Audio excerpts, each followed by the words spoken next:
Apa nih? Astagfirullah. Astagfirullahaladzim. Dan gue tidak kejadian gedor. Astagfirullahaladzim. Kamu ini berdosa banget. Sana kencana ya.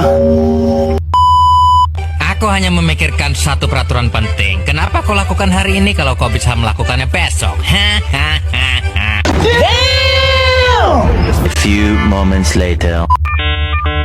Assalamualaikum warahmatullahi wabarakatuh. Nama saya Cynthia Utmayunda dengan NIM 0568055615, Program Studi Pendidikan Biologi UPBJJ Jambi. Di sini saya akan mengumpulkan tugas 1, strategi pembelajaran biologi. Selamat menyaksikan. Assalamualaikum warahmatullahi wabarakatuh. Waalaikumsalam warahmatullahi wabarakatuh. Sehat semuanya anak-anak? Sehat, Bu. Oke, sebelum memulai pelajaran, mari kita berdoa terlebih dahulu. Silakan dipimpin doanya. Berdoa dimulai. Berdoa selesai. Baik, kemarin kita belajar apa? Biologi. Ya, materinya masih ingat tentang apa? Tentang rantai. Makanan. Ya, betul. Kita lanjutkan materinya tentang rantai makanan. Oke, sebelum kita belajar tentang rantai makanannya apa aja, yang pertama kita harus belajar pengelompokannya. Pengelompokan makhluk hidup sesuai makanannya. Ada 3 loh. Kamu tahu nggak apa aja? Enggak. Yang pertama, makhluk hidup yang membuat makanannya sendiri, apa itu? Produsen. Ya, nama lainnya disebut autotrof. Makhluk hidup bisa membuat makanannya sendiri, tidak perlu memakan makhluk hidup yang lain, itu disebut produsen. Yang kedua, Konsumen. ya, konsumen. Apa itu konsumen? Memakan. Ya, makhluk hidup yang memakan makhluk hidup lain dinamakan dengan konsumen, atau nama lainnya adalah heterotrof. Heterotrof, ya. Oke, paham? Paham. Apa aja yang kamu tahu tentang konsumen? Konsumen tidak bisa membuat makanannya sendiri. Dibagi menjadi 3 jenis. Yang pertama, herbivora. Karnivora, omnivora. 100. Ya, pintar. Contohnya apa deh? Contohnya. Karnivora. Herbivora dulu, contohnya apa? Iya. Kambing, Bu. Iya, apalagi? Sapi. Iya, apalagi? Yang kedua apa tadi? Karnivora. Karnivora contohnya apa? Pemakan daging. Harimau. Harimau, pintar. Yang kedua singa, sama aja ya. Apalagi? Ya. Yang ketiga? Omnivora, pemakan keduanya. Contohnya, tahu nggak apa? Apa tuh, Bu? Manusia. Manusia pemakan semuanya nggak? Ya. Ya, memakan apa kita? Nasi. Nah, memakan daging, memakan sayur. Jadi manusia itu disebut dengan omnivora. Kalau kucing termasuk dengan apa? Kamu tahu nggak? Karnivora. Ya, betul, 100. Anak ibu, tepuk tangan. Oke, kembali lagi sama yang poin 3 tadi ya. Tadi kan baru 2. Pertama produsen, 2 konsumen. konsumen. Yang ketiga? Belum tahu, Bu. Yang ketiga adalah pengurai atau dekomposer. Pengurai ini adalah nanti yang tahap terakhir untuk memakan konsumennya. Yang konsumen tadi dimakan sama pengurai. Contohnya tahu nggak? Elang, bener nggak, Bu? Contohnya Capung. cacing, 100. jamur, bakteri. Ya, karena pengurai itu adalah yang memakan sisa-sisa makhluk hidup yang sudah mati. Oh. Seperti elang sudah memakan tikus atau hewan lainnya, dia mati dimakan oleh pengurai, dimakan oleh bakteri, dimakan oleh cacing, dimakan oleh jamur yang akhirnya sudah terurai terakhir-terakhirnya. Oke, kita lanjut ke poinnya, materi rantai makanan. Sudah tahu kan rantai makanan itu apa? Belum tahu, Bu. Baik, dijelaskan. Rantai makanan adalah proses perpindahan energi dari makanan dan makhluk hidup satu makhluk ke hidup makhluk hidup yang lain. Contoh rantai makanan, ada yang tahu apa? Rumput, Bu. Ya, rumput. Rumput dimakan oleh Belalang. Belalang dimakan oleh Katak. katak tuh biasanya dimakan sama apa sih? Ular. Ular dimakan sama elang. Kan kadang elang terbang mencari makanannya, ketemu ular dimakan.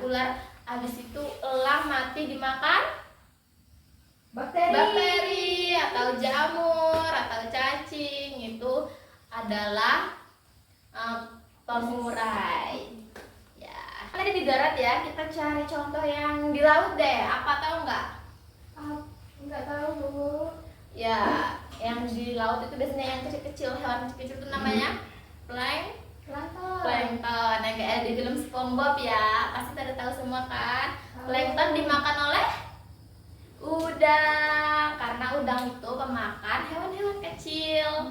Udang dimakan oleh ikan besar-besar tuh makannya udang.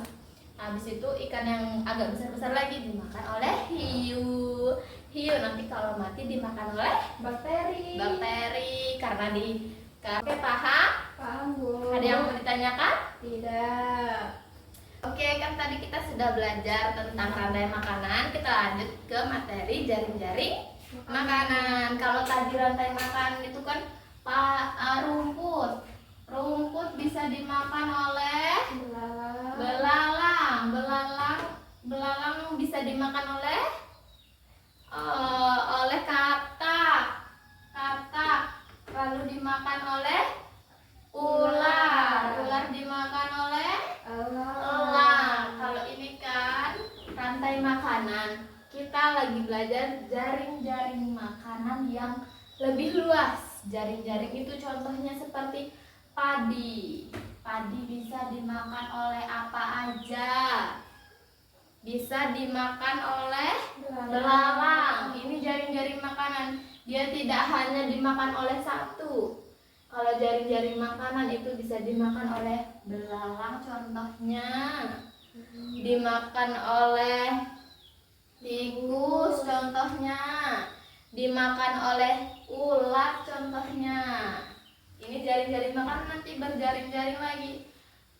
Belalang bisa dimakan katak, tikus bisa dimakan ular. Jadi jaring-jaring makanan itu memuat segalanya sampai dia nanti dimakan oleh pemurai. Sampai sini paham? Ada yang mau ditanyakan? Masih tanya ya, Bu ya? Tidak. Ada yang mau ditanyakan? Tidak. Ya, apa? Kalau misalnya tikusnya dibasmi habis, Bu, itu gimana? Apakah masih menjadi rantai makanan atau jaring-jaring makanan? Pertanyaannya bagus ya teman-teman semuanya. Apa yang terjadi jika tikus dibasmi habis? Jawabannya adalah ular nanti bakalan Mati. ya mati karena kekurangan makanan. Jumlahnya tikus tadi tidak ada, jadi kan tidak ada rantai makanan yang terjadi. Iya. Tidak ada tikus tidak memakan padi sehingga ular tidak punya makanan. Katak semakin banyak, tidak bisa memberi makanan kepada ular kan pemakan tikus ya. Jadi keseimbangan kita di muka bumi ini menjadi tidak seimbang atau rusak. Oke, ada lagi yang ingin ditanyakan?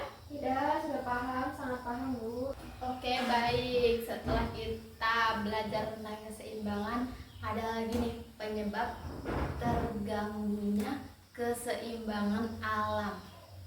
Ada dua, faktor alam sama faktor perbuatan manusia. Ada yang tahu nggak faktor alam itu apa?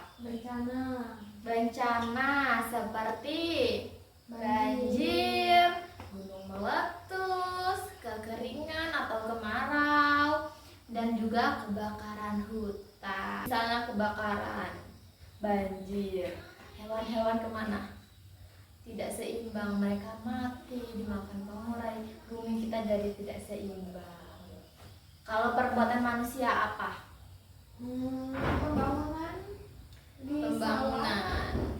Ya, penebangan hutan ya, intinya penebangan hutan. Jadi kan hutannya digunduli, jadinya kan terjadinya banjir itu tadi. Itu sebagai faktor manusia, penyebab manusia. Kalau faktor alam tadi kan dengan sendirinya longsor yang diawali dengan penyebabnya manusia seperti pembabatan hutan, jadi tidak bisa menampung air hujan karena pohon-pohonnya habis ditebang.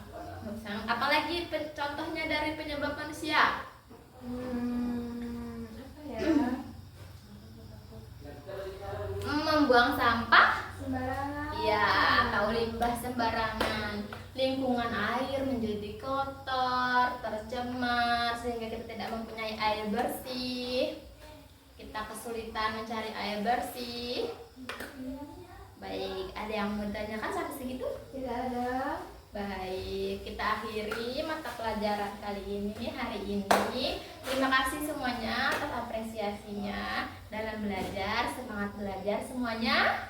Semangat. Besok kita lanjut ke materi yang lebih bab 3 ini ya. Besok kita materi bab 3. Baca-baca dahulu tugasnya besok.